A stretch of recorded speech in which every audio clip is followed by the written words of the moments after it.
Hey everyone, Phreak here. Patch 9.15 has hit Teamfight Tactics, or at least will on Wednesday morning, depending on when you're watching this. Maybe you already did. And we're going to talk about what changed in this patch. For frame of reference, I am actually decent at this game. Currently Diamond 3, which puts me at the top 0.2%. I don't think I'm a lot better than that. Like, I don't think I'm a Grandmaster player, so there are better players out there, but at least I'm a pretty good one. And so we'll use that lens to try to talk about what I think is good and bad about the patch and what I think is going to be effective and what won't be. And as always, things are going to shift over time. As always, the rule of thumb with this game is really play what comps other people aren't running, because then you hit 2 stars for free and your comps are fine. Is generally the read that I have across all times. So let's move on. Let's start talking about what's going on in this one. So first off, win and loss streaks are going to be on a little bit sooner. That shifts over at 4 and 7 instead of 5 and 8. So here's, whoops, there we go. Here's the streaks before and after. If you're win streaking versus loss streaking, it's kind of the same. But essentially, here's how much money you would have earned from each round in the old and new win streak systems. And how much total gold you have that you didn't have before. So once you've hit 4 round wins in a row, you have 1 more gold than you would have had before the patch. And of course, that gold doesn't go away. You just stop earning extra income. So you can have 1 to 2 gold more because of the patch. Same numbers as the loss streak here. That's going to be the same regardless. So that's how much you win at the end of the round. In addition to the 5 you get automatically, and the rest of your interest that you're getting automatically, whatnot. So there's that difference. So a small touch, right? Basically getting to 4. I mean, if you're really getting smashed and you have 7 losses in a row and you're struggling to hold on, then okay, you get that 1 extra gold a little bit sooner to try to survive. So there's slight nudges there that slightly help you earn a bit more money and maybe find that last character you needed to level up, whatever. All right, so that's kind of cool. Basically, yeah, it's to slightly let you maybe consider loss streaking, just a touch more gold, and maybe it goes okay. Or to really all in and get that win streak on a little bit sooner, because now pushing to get your 4th win will pay for the 10 gold you spend or 12 gold you spend to level up sooner, right? So kind of think about, like, if you're at 3 wins, maybe consider pushing for 4. Or if you're at 3 losses, consider dropping 1 more to go to 4, and then turn it around. That's where the incentive really comes in, is when you're at 3, are you gonna like try to ensure the streak sits up? They've added some new class breakpoints. Of course, there are not 6 gunslingers, brawlers, or shapeshifters yet. Obviously, that will change at some point. Not really giving it almost any thought at all. I almost want to say that Jace is the next champion as a shapeshifter who becomes a brawler and a gunslinger. That's probably not true, but like, I don't know, whatever. Either way, 9 Blade Masters is possible with Blade of the Ruin King. So hey, extra attacks. Cool, have fun. Go pop off, I guess.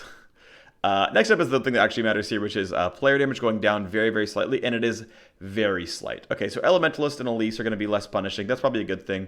I mean, Elise transforming and popping 2 spiders and you taking 4 damage for that was pretty troll. So I'm glad Spiderlings went down. The Elementalist Golem is kind of whatever. I could have seen that stay at 2 and it would have been fine, but I mean, who cares really? It's okay to be at 1. It's not a real champion. I think it's okay. But this data table is what I'm going to bring up to you here, which is this. So this is what you care about right here. Damage before and damage after. Notice that 1 and 2 cost units are completely unchanged, and most 3 drops are unchanged as well. The difference is when you get a 2-star Evelynn or Morgana or Kennen, all 4 drops, and in the real world, all 5 drops. No one gets a 3-star 5 drop. So, and to be fair, you could sometimes, but frequently didn't get 3-star 3 drops, right? So realistically, lots of 3 drops, all 4 drops, all 5 drops, deal 1 less damage to you. Spiderlings do 1 less damage, Golem does 1 less damage. This is a not huge and certainly not a big deal in the early game, because you have to get level 2 Ashe or whatever, which is like just gonna be level 5 or 6 at least, unless you like absurdly get lucky. So I don't know, that's cool. That's there. The person that like high rolls the level 1 Kale at 5 does 1 less damage to you with Kale. Like, that's kind of useful. So okay, that's there. That's useful. That's kind of a good thing. So next up, let's go to and what's it going to do, by the way? What it's going to do for actual gameplay is people are going to get kicked out of the game a little bit less quickly.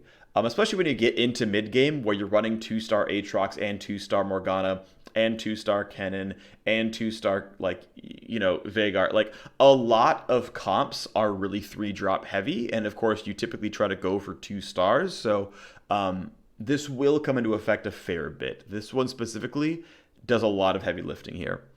But again, 1 and 2 cost units are not affected. Carousel, units available 9 instead of 10, is an anti-first place mechanism, basically. Certainly, yes, your odds against anything you care about do diminish somewhat for the first pick when you're in last place. But what it really comes down to is that when you're the last person to pick, instead of 3 options, there's 2 options. So it means more for that player. Where there's like, well, I actually can only get a 1-cost chain vest. That's all that's left up in the carousel.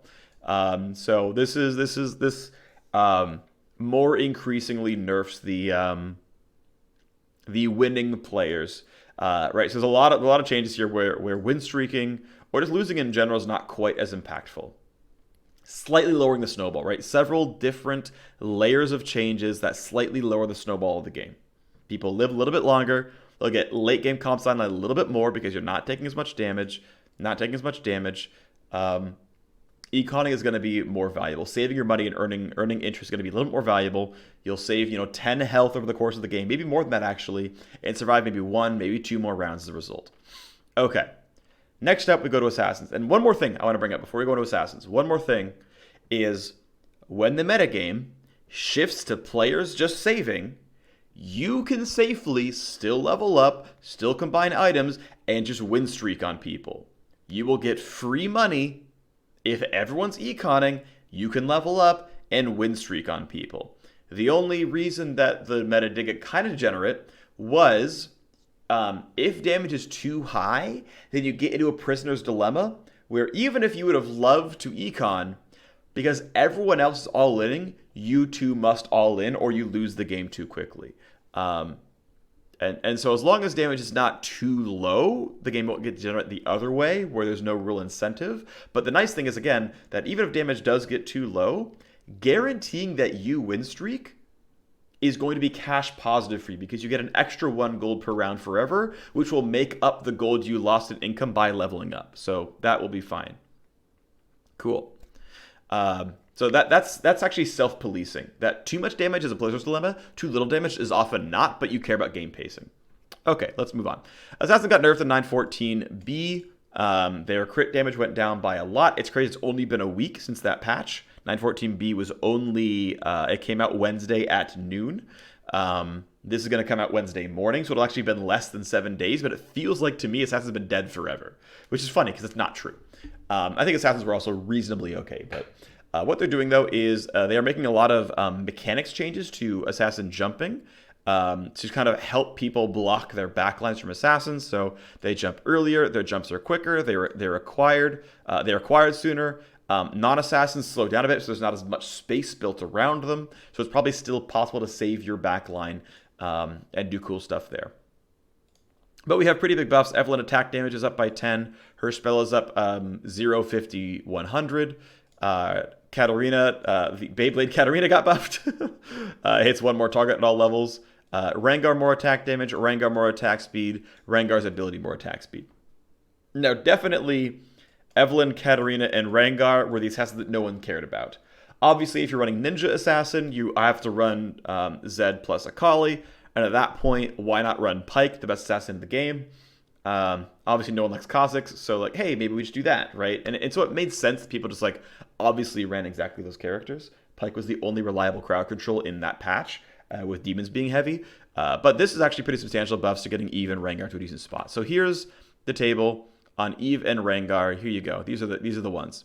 So Evelynn's new attack damage is 70% higher. Her ult damage, I'm pretty sure the 350 in the patch was the typo, by the way, because all skills are linear. So this is actually a pretty meaningful amount of damage up. I personally actually liked Evelynn a lot, even when we were just in demon meta, because you would have 4 demons in Evelynn, and she would jump backline and mana burn someone different. So it was actually pretty valuable. Later on in the patch, we're going to see demons getting nerfed, no big deal.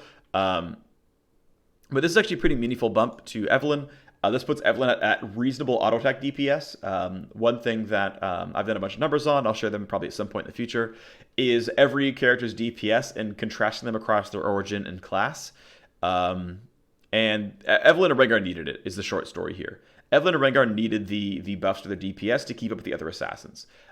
They also, they don't get the ninja buff that like Zed and Akali got, so they really did need some help. So yeah, these are pretty reasonable.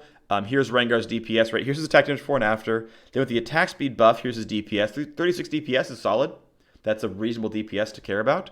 And then with the ult, this is not counting the crit chance. This is only counting the attack speed gained via the ult. Gains him even more damage, of course. Right? Level 3 Rengar, who gets ult off, does 300 DPS before crits. That is really, really high. That gets really close to Draven tier. That's not counting Assassin buff. That's not counting Wild buff.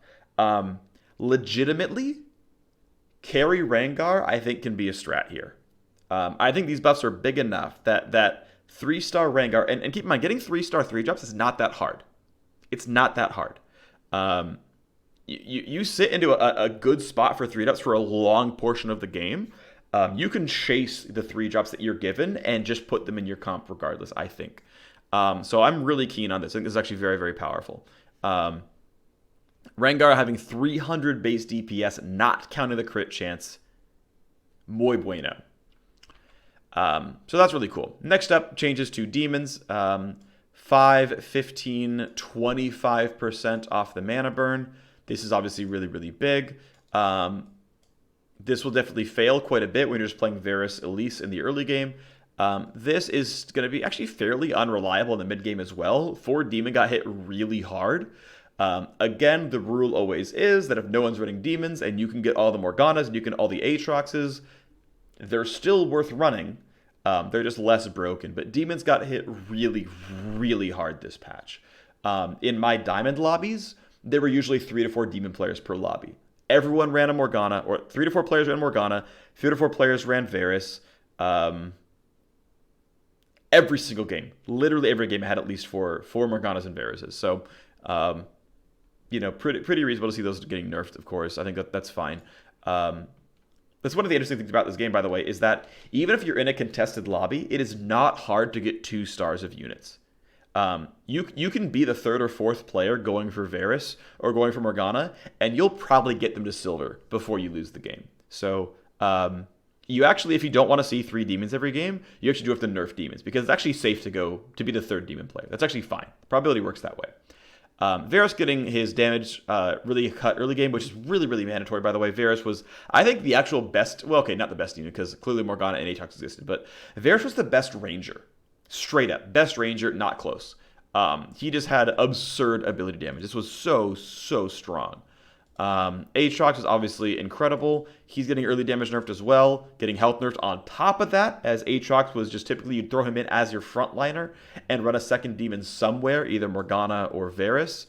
And he was just there as frontline, so now you need to care about him as more than just a generic tank who happens to mana burn and happens to have an absurdly strong ability. I'm glad I was right, by the way. Aatrox's ability was overpowered. I called it. Everyone should have stacked Aatrox, and in fact, it was correct. The most dominant strategy in the patch, by the way, was in fact 3-item Aatrox. We got there. We got there. I was right in my last patch rundown, which is 9/14, 2 weeks ago.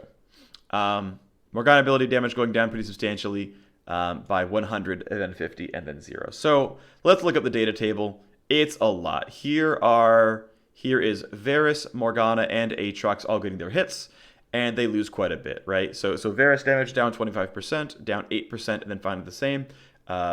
This is a huge hit to 1-star Varus. So 1-star Varus could often just win you your early rounds, and I would actually keep him in over a lot of other units. Like, keep in mind, like, Varus's ult does more damage than Aurelion Sol's, just straight up in that patch. So, like,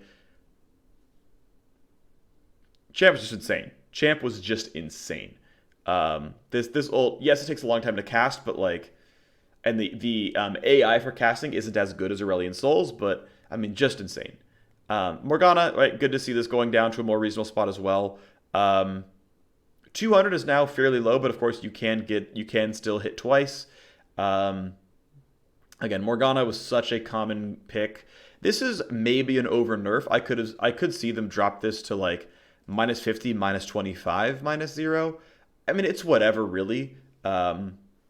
I don't mind them nerfing a bit more heavily. Again, if everyone drops off Morgana and you play 3-star Morgana, you're actually stronger than before, because not only is it the same unit, but it also gives 3-star when it wasn't before. So over nerfs that don't hit rank 3 are frequently not over nerfs because of how this game works. Generally speaking, this is fine. I'm going to be happy to run 3-star Varus and Ranger comps. I'm going to be happy to run 3-star Morgana in Sort comps. That's going to be fine. Here's the Aatrox changes, right? Pretty big hit. Obviously, rank 1 is huge. Rank 2 Aatrox, honestly, this is close enough. I think Aatrox did frequently overkill. Keep in mind, you're often going Gunblade 3 Sork, so he's hitting like 1,000 damage on the ult already. Often would find ways to overkill.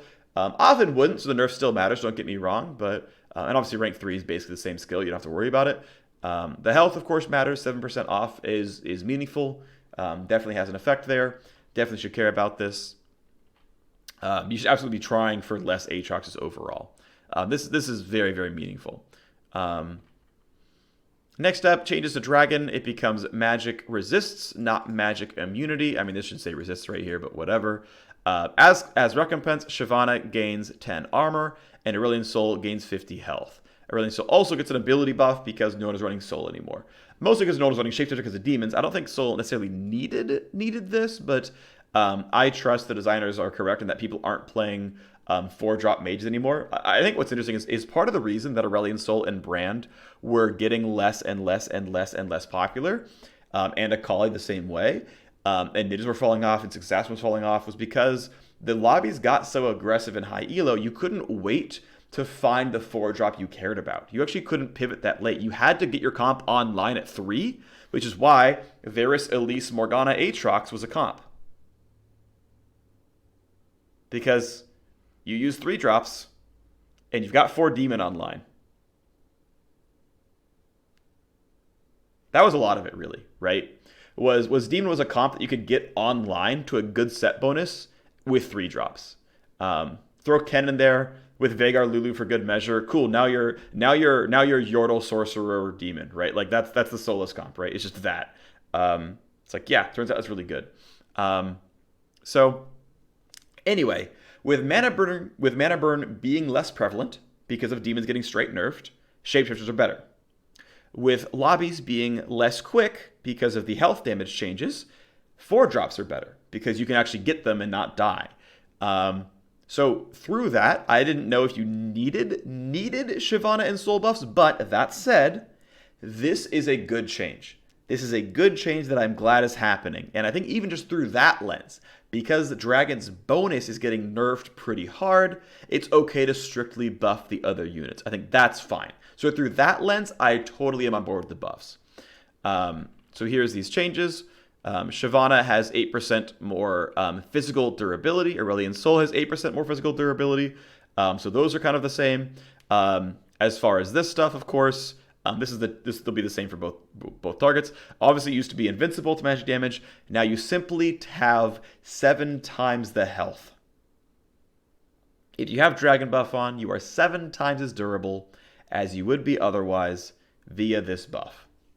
That's pretty solid. You will still die very, very, very slowly to things like Morgana Shackles and Varus Arrows and Aurelion Sol Ultimates. But you're not magic immune, so okay. You could argue this is an overall nerf to Shyvana. You're probably right. As far as Aurelion Sol's ability damage, rank 1 is the same. Rank 3 is a bit higher. Again, getting to 2-star purples is hard. Getting 3-star purples is basically impossible. So it's really a 0 to 50 damage buff on Sol. This is a very, very small buff. It's a very small buff. But if you can get into Dragon Sorcerer, that's great. And again, dragons are objectively weaker.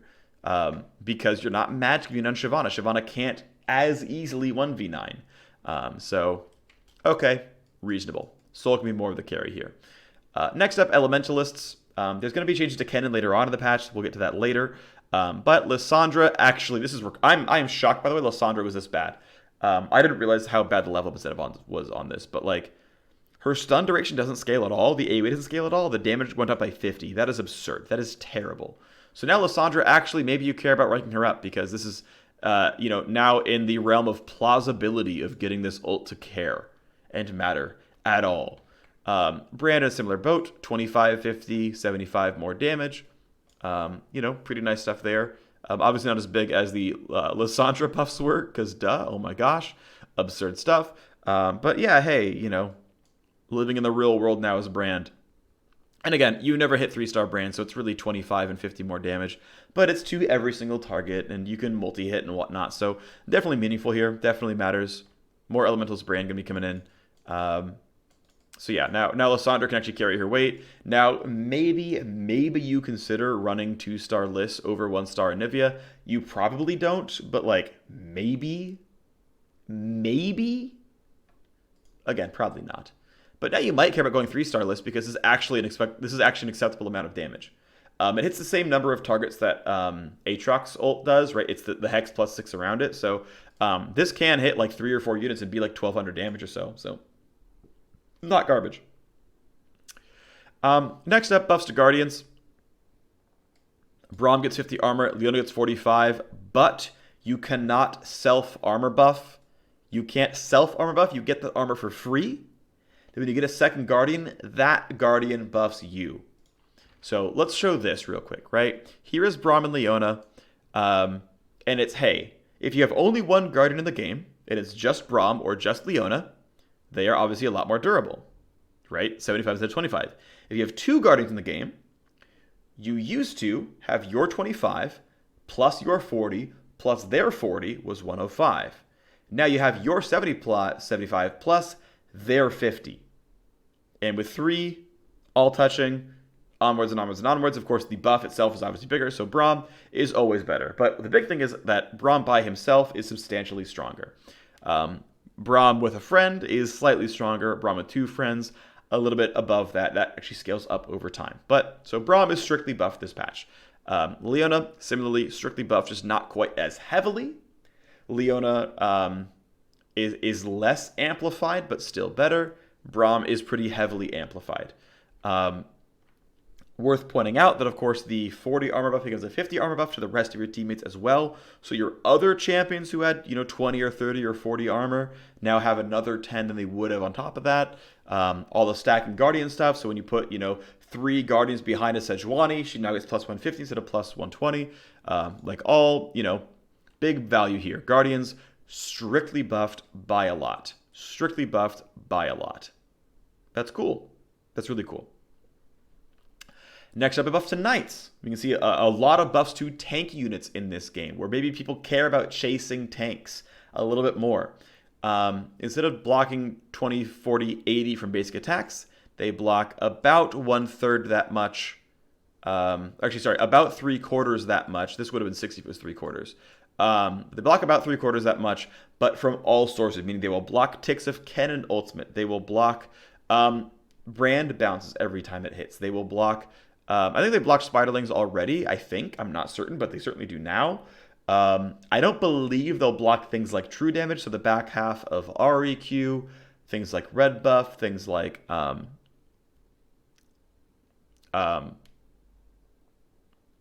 Royal. I believe those aren't affected, but they'll affect Katarina daggers. And Katarina throws out a lot of daggers. They'll block things like Garen Spin. Those are all pretty big. Also, want to point out, it's your team. So if you actually have an 8-unit comp and it's 6 Knight plus Ash for Glacial plus Vayne for Noble and Ranger. I'm making stuff up. Let's say that's your comp for some reason. You take 55 less damage across all 8 units. So when you've got Gunslinger level 2 Tristana, she does half damage to everything. Now, okay, yes, you were already running 6 Knight. I get it, but this still makes it a decent tech choice. We're running 4 Knights in an 8-unit comp. Okay, now this is strictly better on auto attacks because now 8 units get 30 less to everything. Again, I think it's good against Katarina. I think it's good against Kennen. Again, a lot of the AoE stuff was already gunslingers who were already auto attacking, but there are some cases, and again, this just adds up. It just does. You're gonna block 30 off an Aatrox slide, which is not a big deal, but it exists. Also, one thing that's really cool is they are making every single knight have 40 armor. I love consistency. I absolutely love consistency. This is strictly buffed to all these 4 knights. Darius, Garen, Morden, Sejuani are all straight buffed here in this case as well. So knights are now a reasonable front line to go for. Now you might want to stick to knights for a little bit longer, especially when you look at like Darius getting 15 more armor is a really, really big bump. That's a very substantial health increase. So let's look at this. And by the way, Sejuani's spell gets better. Again, you never hit max rank of stun, so 0 and 0.5 is really the buff here. Kayle gets less health to compensate for a bonus armor. That's close to neutral. So here is the armor durability change. Although this, to be fair, is not counting Kayle's health change, so don't mind that too much. But yeah, it's 4% or 12% more health or more physical durability for all those knights. That's pretty good. Here's Sejuani's stun durations. Again, you never get rank 3, but hey, you never know. I mean, it's possible to high roll, obviously. But here's Kayle before and after. So with the health change, she is 6% less magic durable. With the armor change, she's only 3% less physical durable. So not too bad. But it is a nerf to Kayle. Kayle is squishier as a champion. But she provides a knight bonus to more teammates, so it's fine. Yeah, and again, 12% durability on Darius is a really big change. I think that means a lot. Next up, ninjas are getting changed. Instead of 40% or 80% attack damage, it's a flat 40-60 AD and 40-60 AP. Now, I want to point out that flat AD is flat AD. It's good early game and it falls off late game. Ability power is a straight percent bonus damage, which means 40 ability power in the early game when REQ does 200 damage is okay. 60 ability power late game when Aurelion Sol ult does 500 damage, really big deal. As compensation for all this, and this is generally, by the way, a nerf to attack damage, and obviously a buff to AP because it didn't have AP before. So it's generally a nerf to attack damage in the mid game. As compensation, Shen and Zed gain attack speed, Zed gains attack damage, and because there's free ability power, Kennen and Akali are getting nerfs to ability damage. Now, of course, Zed is getting free AP, so he's getting strict buffs, right? His auto attack damage is going to go where it's going to go, and his spell is going to get better. Kennen and Akali, we'll see what happens. So here's Shen, as my nose keeps itching. So Shen at level 1, 2, and 3, with 1 assassin or 4 assassins. Well, Shen by himself is better at 1-star and 2-star because of his attack speed buff. Because of the bonus attack speed, he is better up through 3-star, and then it's close. Even though his attack damage is far lower, it doesn't matter. The attack speed basically makes up for it. So Shen is strictly buffed in a 1 ninja comp. When you're running 6 Blade Master with Shen, Shen might just be your carry. This is really good DPS. It's a possibility. Not saying it's going to happen. When you're running 4 ninjas, he's still better as a bronze unit, but he is weaker at 2 and 3-star. So Shen is generally weaker in 4 ninja builds. But he is really good by himself. What about Zed? Zed is stronger by himself. And this is not even counting the 40 AP that makes his spell better. So Zed is incredibly buffed by himself. Running Zed as your only ninja in an assassin comp is a really, really, really big buff. His spell does 40% more damage. That's really big. He's also a better auto attacker up until 3-star. And even though he does 8% less DPS at 3-star, he still has 40% more spell damage, which means he's strictly buffed in 1 ninja comps. 1 ninja Zed is strictly stronger. What about 4 ninja Zed? Well, again, better at bronze, worse at silver, worse at gold. And pretty meaningfully worse at gold.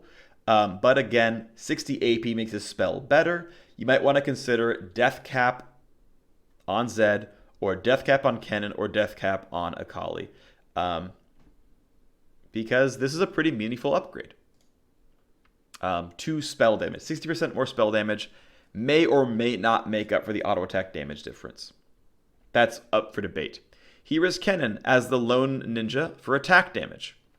Better at bronze, worse at silver and gold. At 4 ninja, better at bronze, worse at silver and gold. Cool. Okay, fine. Whatever. That's expected. What about, though, his ultimate? Well, with only 1 ninja, Worse at bronze, worse at silver, better at gold. What about 4 ninjas? Worse at bronze, better at silver and gold. So Kennen essentially, and I'm shocked that they buffed his attack damage in the previous patch. I don't think he needed it, but Kennen is still right in all these cases. These ninjas are actually better at bronze. If you're like, you know what, screw it, just throw in a ninja because a ninja is cool. Exists, right? Throw in a ninja, exists and is pretty reasonable, right? Strictly better for Shen, even at silver. Same for Zed. It's better for Kennen at bronze, but then when you get to silver, it's like close. It's 96 and 97%. So like, it's basically not a nerf because you got to basically ride this, this earlier on. So like pretty reasonable overall. And then yeah, when you're playing a 4 ninja comp, right, Shen falls off, Zed falls off except for spell damage. Kennen's AD falls off, but his spell gets better. So it like transitions what's important about this. But yeah, it does have spell damage buffs in the mid to late game, right? When you get 2-star Kennen, decent spell damage again.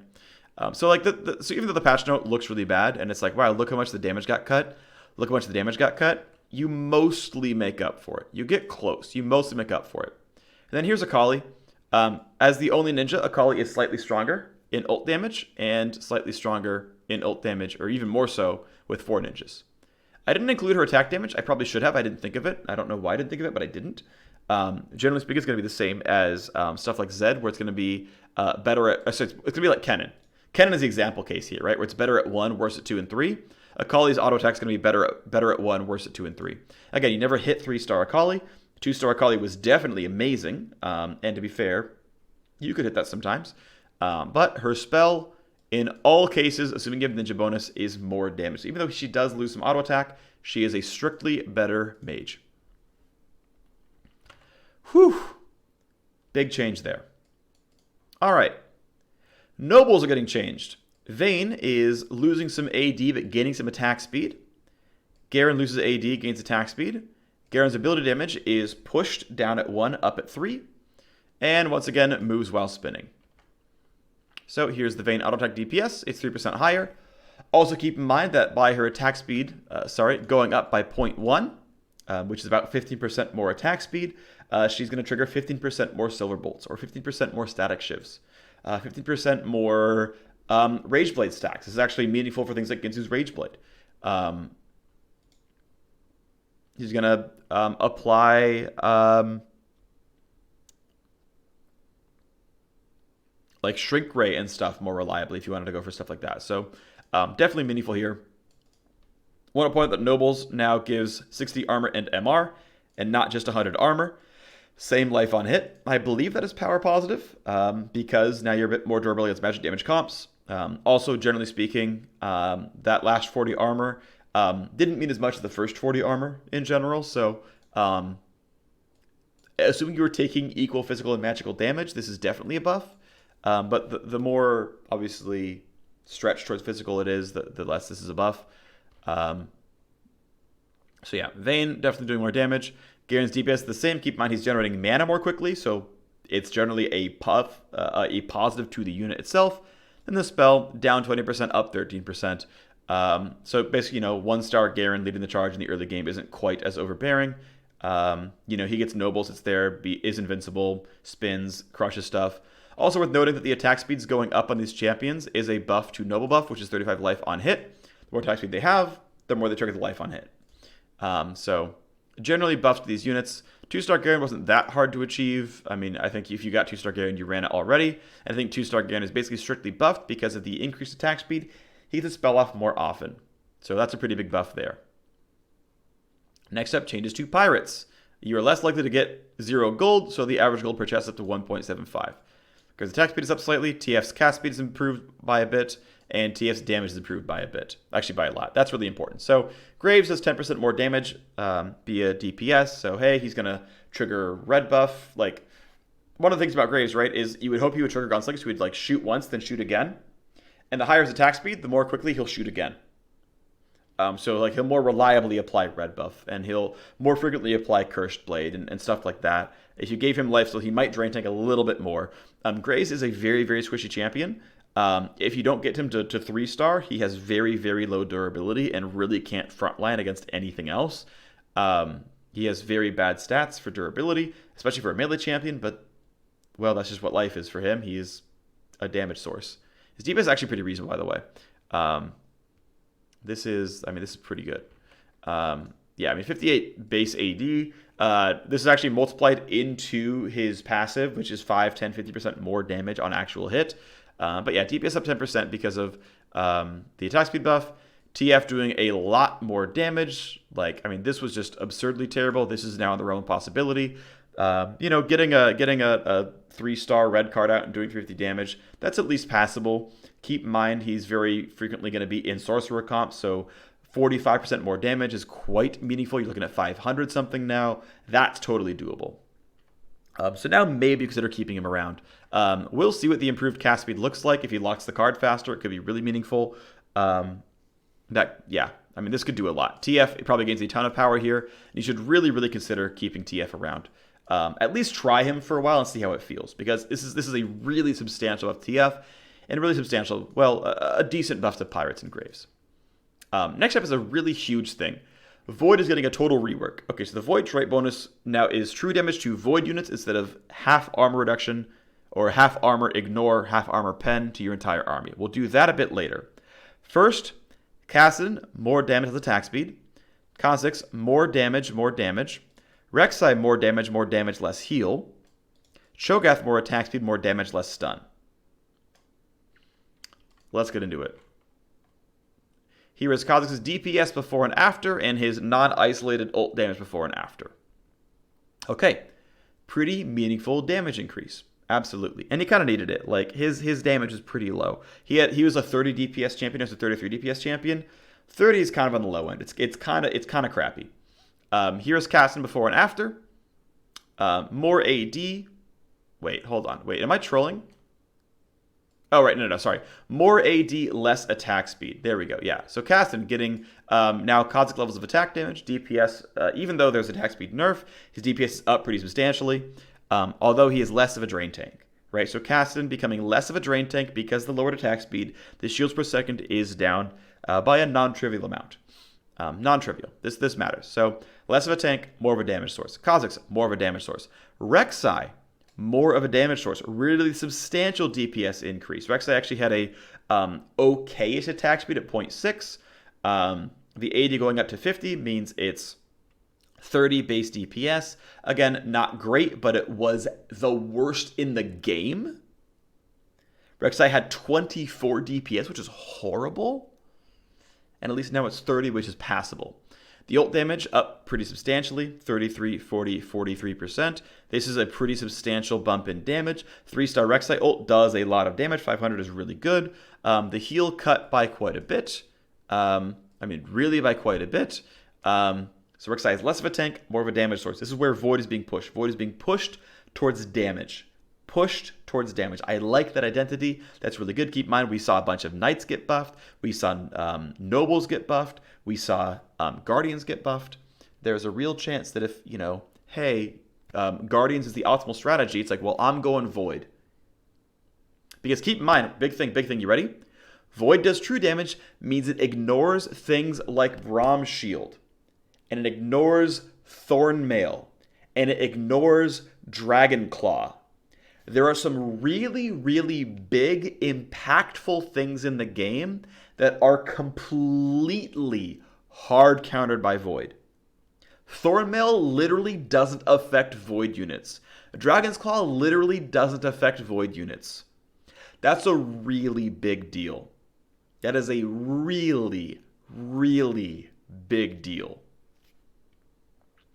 More stuff for Cho'Gath. You can see Cho'Gath has high DPS. Again, being a 4-cost unit, you don't get to 3-star here.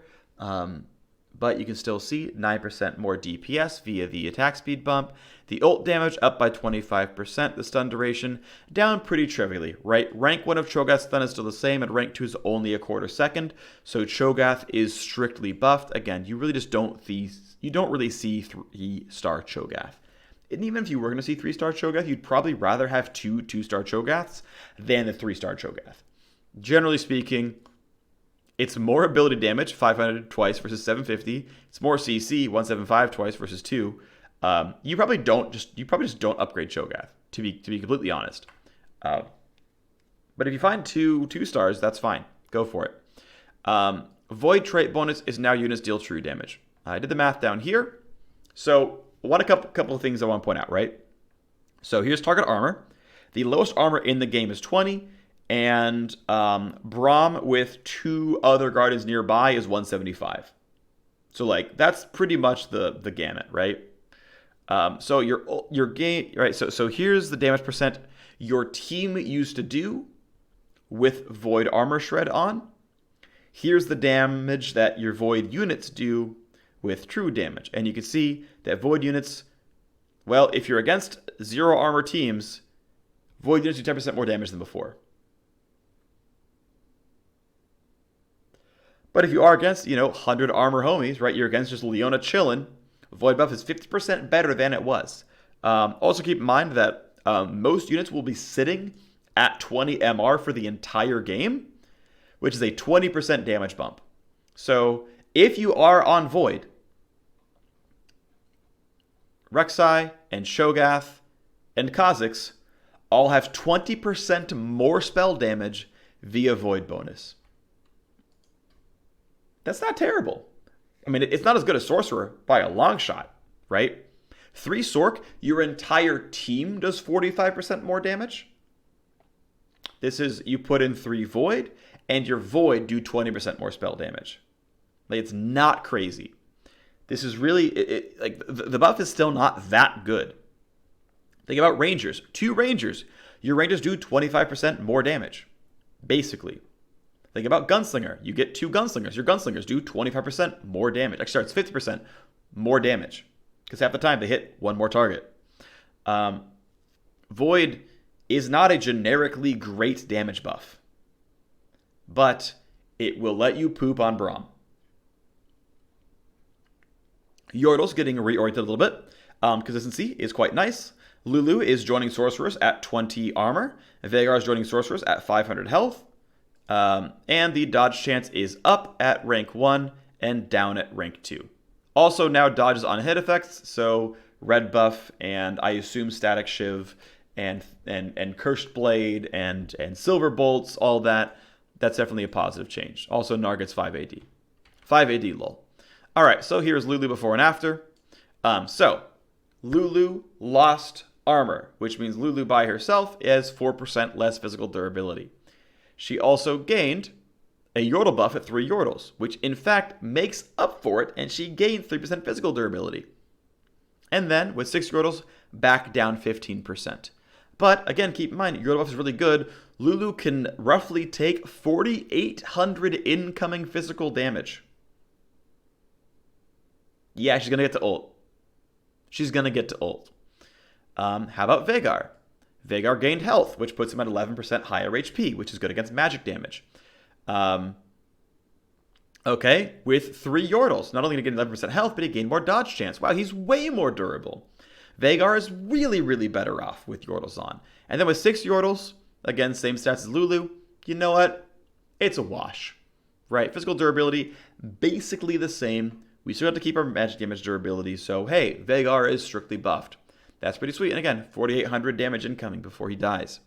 Here is Gnar. Here is Gnar. He has 11% more attack damage. Good job, Gnar. At 3 Yordles, Gnar has 7% more physical durability. He can take 7% more damage before dying, roughly. But 11% less damage in the end game. Still very tanky. 78. I mean, you're never going to get 3-star Gnar, really. But hey, 2-star Gnar has 3,900 incoming physical damage. That's very, very high. That is higher than a large number of 3-star tanks. So 2-star Gnar, without transforming, without shapeshifter bonus, without any items, just 6 Yordle is as tanky as most like 3-cost 3-star knights. This is really good. He's very tanky. This is obviously even a nerf straight up. Like, don't get me wrong, 6 Yordle is worse than before, but like truly Gnar is very good. It's a lot of durability. Next up, a couple other champions getting changed. The strength 25 less mana ultimately means that he will get his second hook sooner. What that comes down to, he will get a second hook sooner. Ashe and Kindred gain 5 AD. Here is Ashe and Kindred in DPS. Ashe gains 8%, Kindred gains 9% in DPS. Ashe, by the way, is still the highest auto attack damage ranger in the game, and it's not close. With Kindred getting buffed here, she ties Varus. So now the other rangers that aren't Ashe, because we saw that Vayne got buffed early on and Varus was already OP. Kindred getting what I would say is probably some much needed love. The other rangers are now closer to being useful. Ashe is already the big carry, but now you even more want to consider range as your primary comp. Ashe is the one. She is the best auto attacker. It's not close at all. If you can put Blade Master on Ashe, I would say do it. She gets to become a real terror at that point. She has very, very, very good DPS. Very good DPS. And because Ashe has these kinds of numbers, you really want to play 4 Rangers to get her that buff more often. You jump from 25 to 65% chance to get Ranger buff when you go to 4, so it's a really big deal. Kindred is, of course, less dead weight. Vayne is less dead weight. And Varus was already really good. We also have a buff to Yasuo's attack damage by 10. Here's that DPS, up 15% as well. Here's the attack damage before and after. Again, you never really hit gold Yasuo, but silver Yasuo is solid. Yeah, more of a damage threat. People already felt like they liked stacking Yasuo with damage items. Maybe it's fine to give him this. I don't know. It's kind of whatever, but he definitely gained some power here. I assume he was like the least useful 5 cost. I'm just assuming that's true. I don't know if it actually is, but maybe it is. Morgana's cast animation now being a full half second. That's a meaningful nerf to Morgana as well. Morgana get hit a lot this patch. I think she's probably still viable. Honestly, I think she was that good that you probably still care about running her. But yeah, the meta demon comp got hit really hard. Really hard. Karthus ability damage is up by 50 to 150, and the targets are up by 1, 2, 3. Here's the damage up, here's the targets up. You frequently didn't care about, I mean, again, you don't get level 3 Karthus, so here's what you actually care about, and it's meaningful. The bump, by the way, to 40% more damage and 25% more range is a really big deal. 1-star Karthus is substantially buffed. 2-star Karthus, of course, substantially buffed as well. I think if you had 2-star Karthus, you're already running him, so it didn't really matter. Like you were already going to run 2-star Karthus if you had him, but this is a really, really big deal. This is a huge thing for Karthus. What's interesting is with Rangers going up and people caring about playing Ranger Knight again because Kindred's better and all the Knights are better, Karthus can also go in as your Phantom buff, and Mordekaiser was maybe already good enough and Knights are maybe already good enough that like now maybe there is a bit more of a choice between 2-star Mord and 1-star Karthus, just because Knight bonus is a bit better. Because Knight bonus protects your backline. You don't get hit by, you take that, 20 or 30 less damage from the Zed auto attack, which means like a little bit, and maybe your Kindred lives, maybe not, but like, hey, maybe. There's like a little bit there, right? There's a little bit that matters there. And then finally, Locket has a bigger shield, but it only lasts 4 seconds. So now it's not just, well, throw it on my backline sorcerers, and hey, what happens, happens. Now it's like, well, we're going to put it in the front line, and we're going to absorb some damage, and on we go. Locket is maybe dead. That's actually maybe not true. Locket is actually, I think, a tech choice against Assassins. It's actually probably still good as Assassins as well, don't get me wrong. But if we're actually in an Assassin meta, we're probably in a Locket meta. Because in both cases, those units will make use of a decaying shield that falls off. I would also be willing to like keep in mind, right? Like so old Locket hit 5 units for 200 health, aka 1000 health. If Locket absorbs on 4 units, it's the same item in total health dispersed. So like it's often very easy to just like, you know what? It's on my front line. We're playing a wide front line. We're playing, a bunch of Guardians or a bunch of Knights as a wide front line, and they're gonna all get Locket, and they're all gonna absorb the damage. Like that can totally happen. Because also if you're not in an Assassin meta game, then you can just line up your squad with Locket and it's fine. So it also more readily allows you to play your Morgana or your Kennen on the front line because they have that 50 extra shielding that lets them get their ult off before they get hit down. So there's kind of some stuff there. Ionic Spark getting needed the nerf, gets it here. Really important to have that happen. Probably still a decent item, to be honest, but good to see the top end items going down a little bit. Hush Sunstration, that's a really meaningful cut. Hush's silence chance is 50%. And keep in mind, the average unit only attacks only attacks twice every 3 seconds. So if I'm just sitting here as a generic unit attacking you with Hush, odds are it will let up. Because I have to get it every other auto attack like clockwork, or it falls off. And that's not how RNG works. So I can get lucky and high roll you and hush you in my first, third, fifth, seventh auto attack and keep you down. But chances are that won't happen. And as soon as I get 2 consecutive misses in a row, you're up. So that's a really big change. This is subtle, but really big because it really lowers your chances of getting the duplicate hit. Shiv damage down by 10%. Keep in mind, Rangers already got straight buffed. So one thing I want to point out, right, is Static Shiv was essentially, it hit, I believe, 3 targets for 100 damage every 3rd auto attack. So Shiv was essentially 100 on hit damage. Essentially, it was 100 on hit damage. So Shiv lost 10 damage on hit. And 2 different Rangers gained 5 damage on hit. So if all you ever did was force Static Ranger, and you had a Static Shiv, and you had 2 Static Shivs, right? You had 1 Ashe, 1 Kindred, and 2 Shivs. Your actual overall DPS went down this patch. Your overall DPS went down on Shiv Ranger if you had 1 Shiv per buffed Ranger. Now that is slightly incorrect when you consider that Ashe is 5 bonus AD, becomes 9 bonus AD when she gets 2-star. Same for Kindred. But now you're in very, very small margins that don't change that much anymore. So, hey, sort of keep that in mind that Ranger buff is definitely useful. We're going to see Rangers, but because of the Shiv nerf, the Shiv nerfs basically makes up for the Ranger nerfs. And keep in mind, Varus is weaker until level 3, which means Rangers did get weaker. Vayne got stronger. Varus got weaker. Asher Kinder got stronger. Shiv got weaker. Things.